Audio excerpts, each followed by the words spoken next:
කොහොමද ඔයාලට හැමෝම හොඳින් ඉන්නා නේද?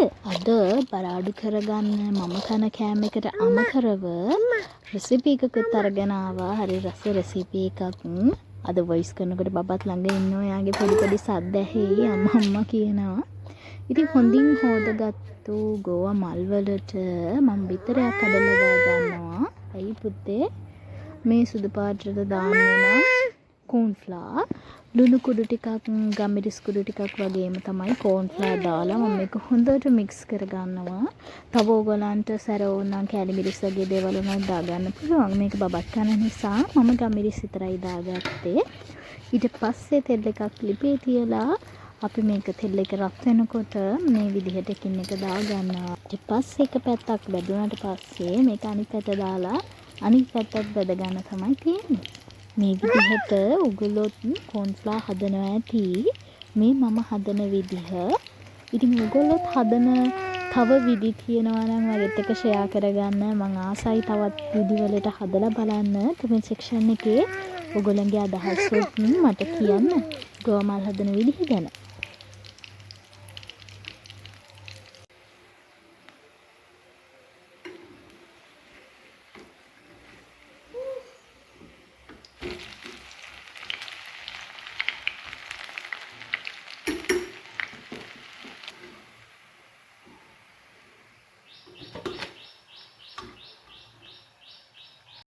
ඔන්න ඉතින් අද මගේ මීල් එක.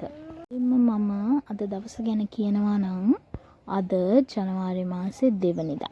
ඉතින් අද මගේ මීල් එක තමයි මේ තියෙන්නේ. මේකේ රතුබත් තියෙනවා. එතකොට මම හදාගත්තු ගෝවා මල් එක තියෙනවා. එතකොට චිකන් කරි එකක් තියෙනවා. පරිප්පු තියෙනවා. මේක ගෝවා දාලා තමයි හදලා තියෙන්නේ. ඔගොල්ලෝ කලින් දවසේ මගේ වීඩියෝ එක බැලුවා නම් ඔයගලන්ට මතක ඇති කලින් දවසෙත් මේ චිකන් කරි එකයි පරිප්පුවයි තිබුණා.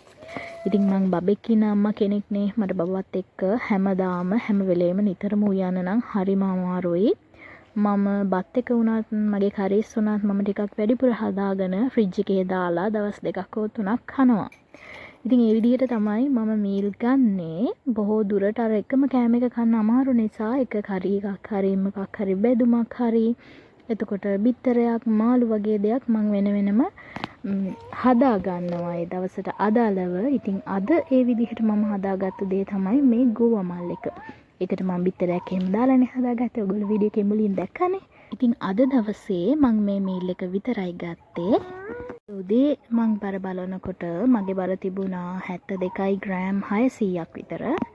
ඉතින් මේ මීල් එක කාලා හෙට වෙනකොට මගේ බර කීයක් අඩු වෙයිද කියලා මන් දන්නේ නැහැ. අපි ඉතින් බලමු හෙට වෙනකොට මගේ බර කීයක් අඩු වෙයිද කියලා. ඉතින් මම හෙටත් ඔයගොල්ලන්ට මගේ මීල් එක වගේම මම කන විදිහයි මගේ බරයි අරගෙන ඔයගොල්ලෝ ළඟට එනවා.